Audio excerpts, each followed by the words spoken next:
කඳුළු හොරතල් වැඩිද මන්දා පුංචි දේටත් ඇඬෙන හින්දා හීන කවදත් මැකෙන හින්දා හදෙහි ගැඹුරුම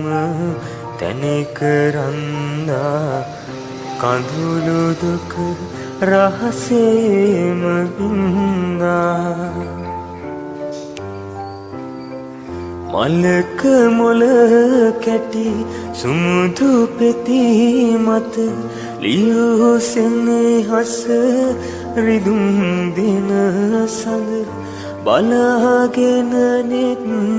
පියන් නොදැනීම කඳුළු වැටුණා අහිංසක ලෙස